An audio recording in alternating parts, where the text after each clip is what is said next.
Hello guys, કેમ છો? તમે જોઈ રહ્યા છો આ બીકે કંપનીનું બોટોક્સ કીટ લીધી છે. તો મારા ક્લાયન્ટના હેર તમે જોઈ જ રહ્યા છો કઈ કન્ડિશનમાં છે. તો હવે આપણે આજે એમનું બોટોક્સ કરીશું અને એમને મને પૂછ્યું, મેં એમને બોટોક્સ સજેસ્ટ કર્યું છે.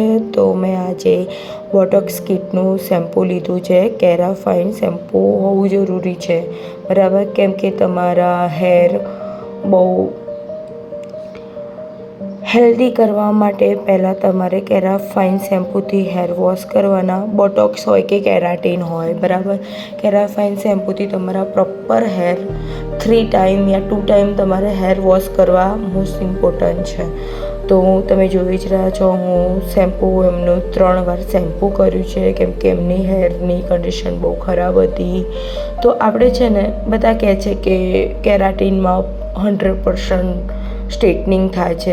તો સોરી, હું મારા બધા કસ્ટમરને કહું છું કે તમારા હેરને પ્રોટીન આપવાનું કામ કરે છે, એ તમારા પરમિનન્ટ હેરનું કામ નથી કરતું. તો પ્લીઝ બધા સમજો. અને હવે આ જો હું એને ડ્રાયર કરીશ, તમારું 80% ડ્રાયર થવું જરૂરી છે હેરને. એના પછી ડ્રાયર કર્યા પછી મેં 2 નંબરની કીટ લીધી છે. તો મારે જેટલી જરૂર પડશે એટલી જ હું ક્રીમ લઈશ, જરૂર પડે એટલી જ ક્રીમ લેવાની. અને હું સેક્શન બાય સેક્શન હેરમાં પ્રોડક્ટ લગાવીશ. તમે જોઈ જ રહ્યા છો, હું એકદમ પતલું સેક્શન લેવાનું છે અને હેરને સેક્શન બાય સેક્શન તમારે હેરને મોઇશ્ચર કરીને તમારી કીટને અંદર જેટલી બને એટલી મોઇશ્ચર કરવાની છે, બરાબર?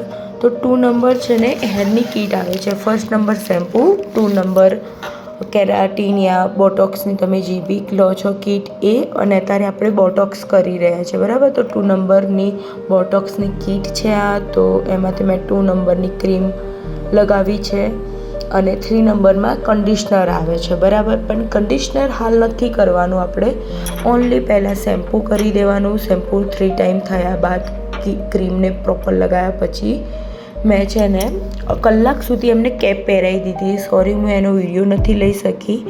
કેપ પહેરાયા પછી મેં એમને 100% ડ્રાયરથી ડ્રાય કરી દીધા છે. જે બી ક્રીમ હતી એ બધી નીકાળી દીધી છે. પાણીથી હેર વોશ નથી કરવાના, ઓનલી ડ્રાયરથી તમારી કીટ જે બી તમે 2 નંબર લગાવ્યો છે ક્રીમ, બરાબર? એ બધું નીકાળી દેવાનું છે ડ્રાયરથી.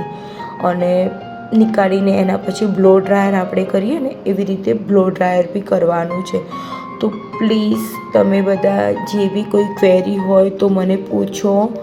અને તમે જોઈ રહ્યા છો, હું પહેલાં બ્લો ડ્રાયરથી પ્રોપર હું મારા હેરને જેટલી બી અંદર ક્રીમ છે બધી નીકાળવાની કોશિશ કરી રહી છું, બરાબર? અને એના પછી મોસ્ટ ઇમ્પોર્ટન્ટ વસ્તુ કે ડ્રાયર થઈ જાય એના પછી આપણે છે ને સ્ટ્રેટનિંગથી કરવાનું છે, સ્ટ્રેટનરથી, બરાબર? સ્ટ્રેટનર બી મોસ્ટ ઇમ્પોર્ટન્ટ વસ્તુ છે કે સ્ટ્રેટનર તમારું સારી કંપનીનું, સારી ક્વોલિટીનું હોવું જરૂરી છે, બરાબર? અને આ તમે જોઈ રહ્યા છો કે મેં સ્ટ્રેટનિંગ કર્યું છે. સ્ટ્રેટનિંગ કર્યા બાદ 48 કલાક સુધી મેં માથામાં ક્રીમ રખાવરાઈ હતી. 2 દિવસ પછી મેં એમનું માથું ધોયું અને એના પછી 48 કલાક પછીનું આ રિઝલ્ટ છે. આ મારું ફાઇનલ લુક છે, ઓનલી ડ્રાયરથી કરેલું છે, નો સ્ટ્રેટનિંગ, બરાબર? Thank you for watching my video.